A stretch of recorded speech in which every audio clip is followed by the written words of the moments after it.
चुराने वाली, दिल धड़काने वाली। हाँ हाँ निंदिया चुराने वाली, दिल धड़काने वाली, निंदिया चुराने वाली, दिल धड़काने वाली। प्यार में करे अनकानी, भैया के साली आँख मारली रे, भैया के साली आँख मारली। हाँ निंदिया चुराने वाली, दिल धड़काने वाली,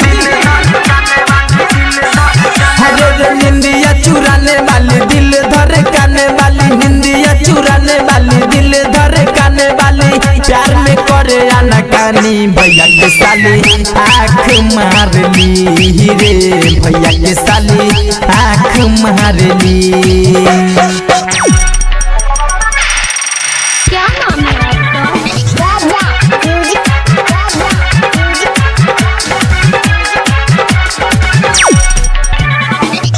लाल लाल ओठो कर गलिया गुलाब के रे,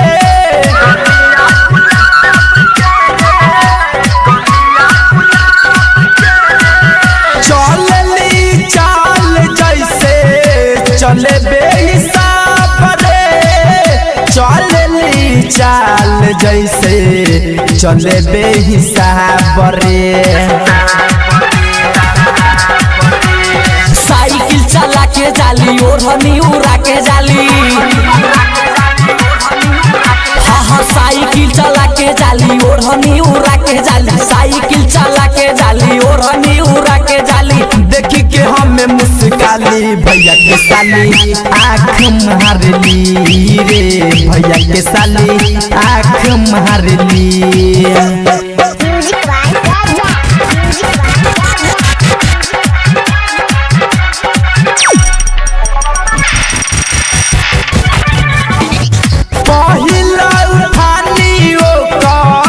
चरली जवानी के,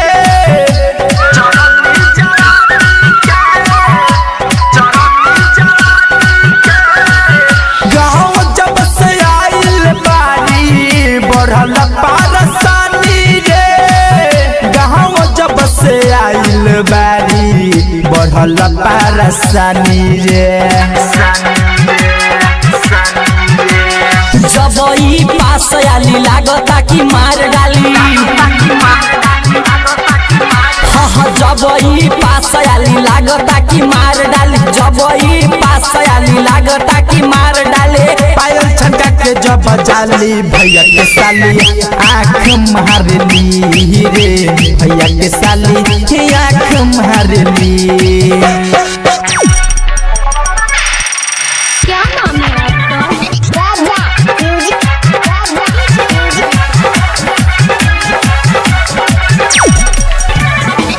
गजबे के खेला खेले बिना रे खिलौना के,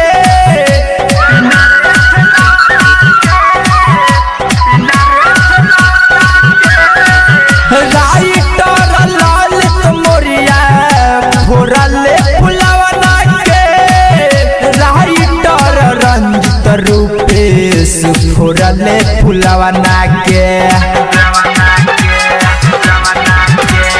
जितेंद्र से मिले जाली, मिथलेश के माल खाली।